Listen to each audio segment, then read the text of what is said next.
Hello दोस्तों, सफलता का राज। एक बार गौतम बुद्ध अपने भिक्षुओं के साथ एक गांव से गुजर रहे थे। उस गांव में पानी नहीं होने की वजह से लोग परेशान थे। गांव के लोगों को पानी लाने के लिए बहुत दूर जाना पड़ता था। गांव के नज़दीक बहुत बड़ा मैदान था जिसमें छोटे छोटे बहुत सारे गड्ढे खुदे हुए थे। एक भिक्षुक ने गौतम बुद्ध से पूछा कि गांव के इस मैदान में जो इतने सारे गड्ढे खुदे हुए हैं, आखिर उनका क्या उपयोग है।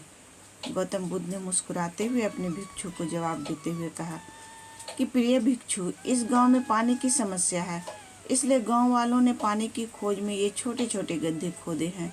इतना सुनते ही भिक्षु उन गड्ढों में पानी ढूंढने लगता है, लेकिन उसे पानी की बूंद भी नहीं मिलती है।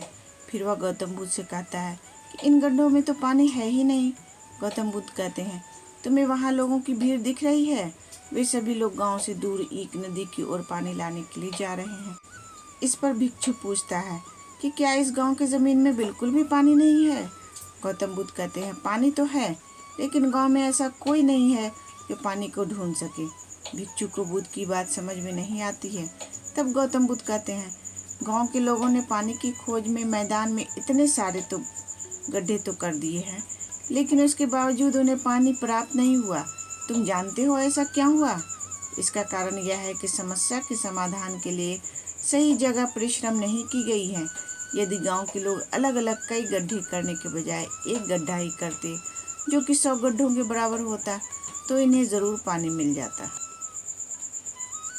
हाँ दोस्तों, मनुष्य का मन भी ठीक इसी तरह से 100 दिशाओं में भागता है, लेकिन यदि मन को एक दिशा में केंद्रित कर काम किया जाए तो लक्ष्य तक ज़रूर ही पहुंचा जा सकता है और सफलता भी प्राप्त की जा सकती है।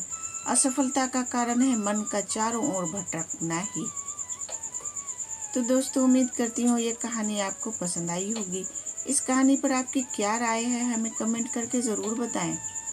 कहानी पसंद आई हो तो लाइक और शेयर करना बिल्कुल भी ना भूलें। चैनल पर नए हो तो चैनल को सब्सक्राइब ज़रूर करें। कहानी पूरा सुनने के लिए आपका बहुत बहुत धन्यवाद दोस्तों।